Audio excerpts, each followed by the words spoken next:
எங்களின் பேரன்பிற்கும் பெருமதிப்பிற்கும் உரிய ஊடக உறவுகள் அனைவருக்கும் என் அன்பும் வணக்கமும். நீண்ட காலமாக எம் தாய் நிலத்தில் நிலவுகிற இந்த அரசியலை, இந்த ஆட்சி முறையை மாற்றி ஒரு தூய தேசம் படைக்க வேண்டும் என்கிற துடிப்போடு 15 ஆண்டுகளாக இந்த அரசியல் களத்தில் இருக்கிறோம். அதிலே 2016 தொடங்கி 26 வரை 10 ஆண்டுகள் தேர்தல் களத்திலே தொடர்ச்சியாக நிற்கிறோம். ஏனென்றால் வீழ்த்தப்பட்ட, தாழ்த்தப்பட்ட தமிழ் பேரினத்திற்கு, அதன் எழுச்சிக்கு, மீட்சிக்கு, அதன் உயர்வுக்கு, மேம்பாட்டிற்கு, விடுதலைக்கு இருக்கிற கடைசி கருவி அரசியல் விடுதலை தான், அரசியல்தான்.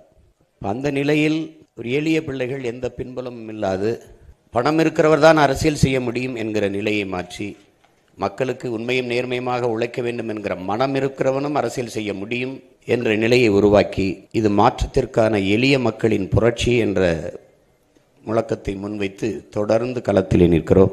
எங்களுக்கு ஒரு கனவு, அது என்னுடைய கனவில்லை, எம் இனத்தின் கனவு, எங்கள் முன்னோர்களின் மிச்சமும் எச்சமும் தான் நாங்கள்.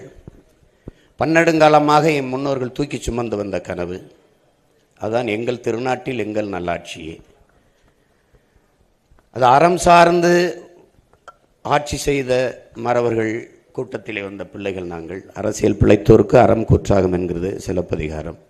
அப்போ அந்த வழியிலே உலகம் தழுவி நேசித்து நின்ற ஒரு பேரினத்தின் பிள்ளைகள் இந்த நிலத்திலிருந்து தான் இருகரமும் விரித்து உலகத்தை ஆற தழுவினான். யாதும் ஊரே யாவரும் கேளீர் என்று வள்ளுவ பெருமகனாரிலிருந்து கம்பன், கபிலன், இளங்கோ எல்லோரும் உலகு உலகு உலகு என்று உலகம் தழுவி நேசித்து பாடிய பிள்ளைகள்.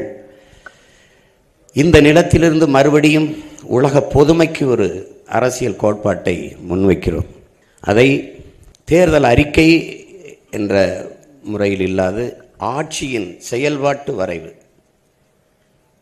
இந்த ஆட்சி எப்படி இருக்கும், எப்படியெல்லாம் மாறுதலை செய்யுது, இதுவரை இந்த ஆட்சி முறை எப்படி இருக்குது, இங்கே இருக்கிற அரசியல் நிலைப்பாடு எப்படி இருக்குது, அதிலிருந்து நம்முடைய அரசியல் கோட்பாடு, நிலைப்பாடு, ஆட்சி முறை எப்படி மாறுது அப்படிங்கிறது எழுத்து வடிவில் அச்சு ஆவணமாக கொடுக்குறோம். அதோட உங்களுக்கு தெரியும், வாசிக்கிற பழக்கம் ரொம்ப குறைந்து போயிட்டதுனால காணொளி ஆவணமாகவும் கொடுக்குறோம். எப்படி நம்ம ஆட்சி முறை எப்படி இருக்குது அப்படின்ட்டு.